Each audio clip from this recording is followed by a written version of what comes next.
start the week with an enraged pass. The pace is fast if you want to succeed, fueled on thoughts of wealth, power, and greed. We isolate ourselves, filling out voids with mindless distractions. It seems as if we are no longer in control of our actions. A distinct disconnect pervades our culture. Real human connection is fed to the vultures. Only until we learn that love should be the goal will we be fulfilled, mind, body, and soul. Choose what we choose to hold on to. We choose what we choose to let go of. Choose what you wish to release just now and let it go with that exhale. Ah. Hi, I'm Dr. Debbie Norris.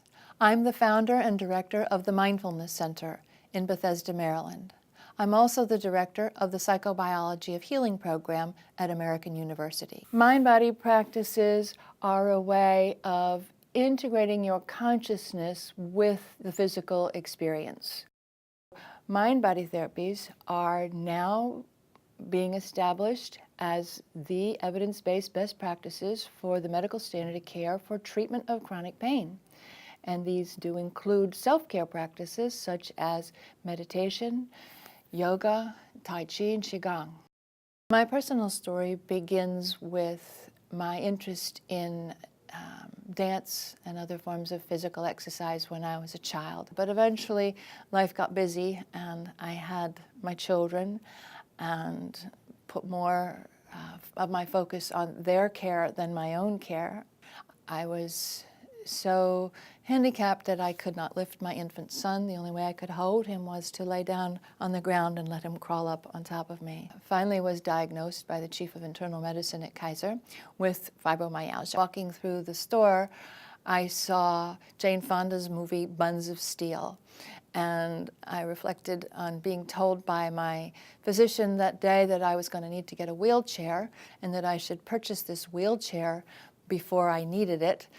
And I thought to myself, the only buns of steel I'm going to have is a wheelchair underneath me. And it was the next morning I woke up and I said, I'm not going to go that way. And with that inspiration, I went back to what I had learned as a child and I started exercising. Now, let me tell you, my first exercise was to go for a walk and breathe and cry because I was in so much pain. But gradually over days, the pain started to subside. It started to disappear. I knew I was on the track. And so I figured if I could get oxygen into those muscles, they would no longer hurt. Indeed, that's what worked. We have a class at the Mindfulness Center that's called Low Back, Hip, and Knee Pain.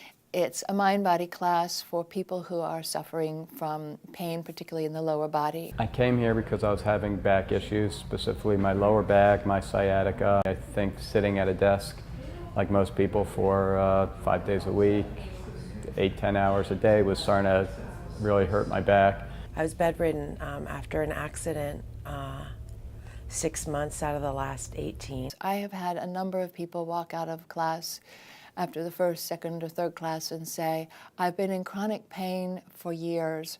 I was told I needed surgery, and the pain is gone. It started working, and my back's been great ever since. I can see this is it for me. This is what's going to help me heal. This is only my 3rd day at the Mindfulness Center, and today I'll be taking my 6th class. The active ingredients in these mind-body therapies that are working, that have been identified, are 1, interoceptive awareness of what's going on. Bring your focus to the very basis of the story of the emotions. And 2, arriving there with compassion. So we don't go and say, I've got a bad knee. We don't have bad body parts. We have body parts that are speaking to us. We have body parts that we've finally opened our consciousness to recognize that what really underlies the beginning of these practices is an empowerment towards self-care.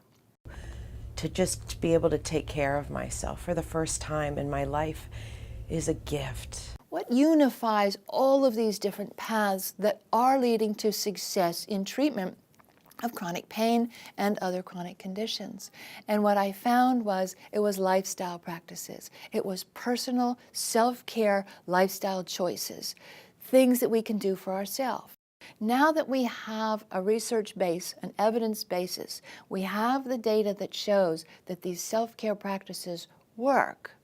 Find the self-care practices that work for you.